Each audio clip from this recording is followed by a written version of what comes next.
Hi all, I'm back on schedule, and more importantly, I can speak again to read this out loud. I had my final wisdom tooth out, so I can just post stand up. Both of them do it pretty slow, but I am ahead of myself. While scratching the Dash podcast, I tell the ring of a farm in the US, listening of a farm in the UK, and a mean. If I'm being honest, which I try to be, I've spent very little time on the farm of late. My partner has been keeping the wheels on the thing as I recover. He could do it without me, and yet there's this silly, in brackets, probably rooted in capitalism and imperialism, feeling that I'm letting him and the team down while staying home as I recover from surgery. Embarrassing, really, that the hustle culture, the work till you drop mindset has so permeated even after all this time. All this purposeful unpicking. But thankfully, when I slip back into the grindset, my partner reminds me that it's actually bullshit and I need to rest. To be honest, in the state I was in, I was also no use to anyone. Escaping the internal rat race aside, Zachary, my beloved, the man whom I'm doing all this farming with, turned 30 last week, the big 30. To celebrate, a lot of his friends came to the farm.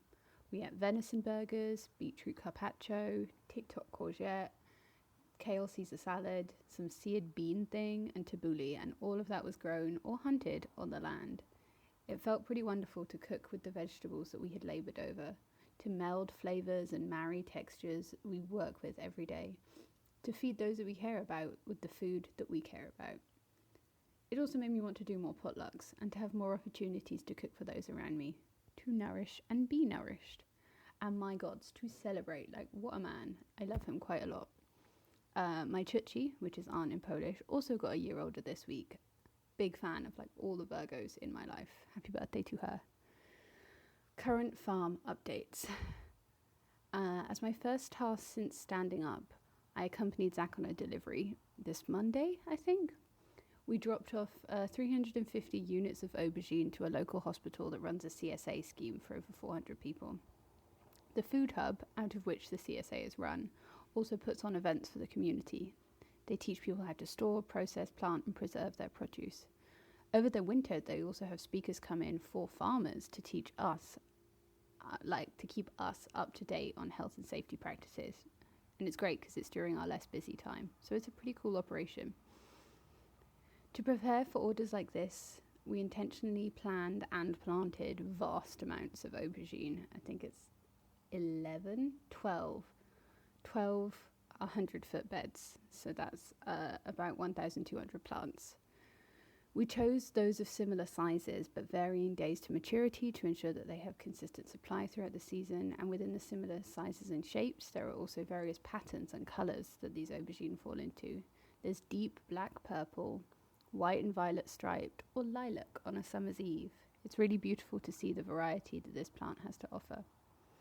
At the rate that they've been growing, we have been harvesting as often as possible. At their peak in August, we were harvesting every other day. While tiny aubergines are delicious, that is not the most commercially viable size to harvest them. But thankfully, they're equally as delicious at full size, which is about as long as a pair of a garden trimmers, or like a harvest knife, or like longer than your hand. Once harvested, they're kept in our tomato cooler, which is a warmer purpose-built cooler that stops Solanaceae from going all mushy in colder temperatures. If you keep the humidity to a minimum, they can be stored for over a week, although they're usually sold within a few days. The day before delivery, we individually weigh units of asparagus to ensure that they're a pound or more. No disappointed customers on our watch. And for those under the threshold, the aubergine, not the customers, they're doubled to make the correct weight. We also pick out seconds aubergines, which are ones that are starting to look matte instead of shiny, or ones that look white instead of purple, which indicates that they're going to seed. Also those that haven't held up in storage. 350 units later, we're ready for delivery. Simple. Large orders aside, we're preparing for our winter squash harvest. Just 3 days ago, we had the first hints of frost, a flirtation with freezing temperatures overnight, which, thank goodness, it happened when it did, because we had been busy fixing the sides of the greenhouse, which refused to close. It was because a wire had fallen loose. The unclosing sides have been a real problem the week before last as a massive storm rolled in, dumping 2.5 inches horizontally into the greenhouse and onto the baby seedlings. The swift clip changes of torrential rain to overnight chill to the threat of 29 degrees Celsius days this week has not escaped me. Climate change is giving us all of the options in a 2-week period. Once we survive this hot week, it might be time, winter squash time, in all its autumnal glory. The delicate timing between giving them as much growth as possible while attached to the plant, but also harvesting them in time that the night frost doesn't damage the squash itself. With choices like this, one must be decisive. In other news, we've passed our final seeding week. It's now the 37th week of 2024, and how has that happened so fast? We plan to finish seeding/planting by week 36.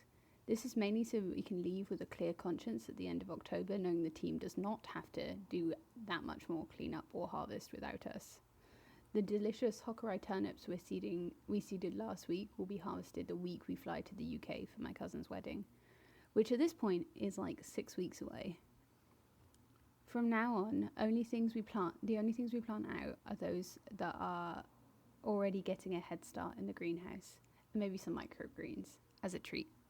It feels surreal to be thinking of packing up the year, but in this false autumn that was the past fortnight, as the mornings clung to darkness for just a little longer each day, it began to feel real. There are plenty of projects to wrap up and so much left to harvest, but the work is slowing, and it is glorious. Rest, where possible, is delicious. Future farm updates. Here we go! Thanks to the phenomenal Southwest Land Match scheme and the absolutely top-don Rachel, we have made first contact with landowners, potential hosts for our farm next year. We have sent them 2 intro paragraphs, a 38-page business plan, our combined CV, a very earnest cover letter, and all of our hopes and dreams, like no biggie. As we wait for a response, or at least we begin outreach, we're looking into immigration lawyers. I have a couple of good leads, thanks to my mother, for people to ask very concisely, because time is money, what exactly we will need to submit the visa to prove we intend to earn the threshold for the application. Things are looking up, and October is coming on fast.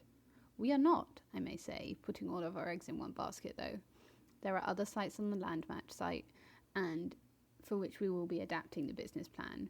We are ready to think about other options. But also, autumn is a time for dreaming, for the cold wind stirrings of change. In this time, as darkness descends, I am taking a moment to dream a little, to think seriously and honestly about the farm that we will make. Not just the logistics of an international move, but also the feeling that starting something as big will muster, and, as something to work towards, the feeling of what it might be like to have built something beautiful, to have woven into a community to feed and provide for and share knowledge with those around us. How we want the farm to feel. It reminds me of a wonderful podcast by Becca Piastrelli as she sat in the gestational phase of moving to the countryside. She envisioned the plants she wanted to grow, the events she wanted to hold. It was a gentle dream that she trusted her listeners with. An honour to hold between my ears. So now is the time for hope and visions, and the moment we get an email back for honest and hard work, and I cannot wait. Talk to you later. Bye.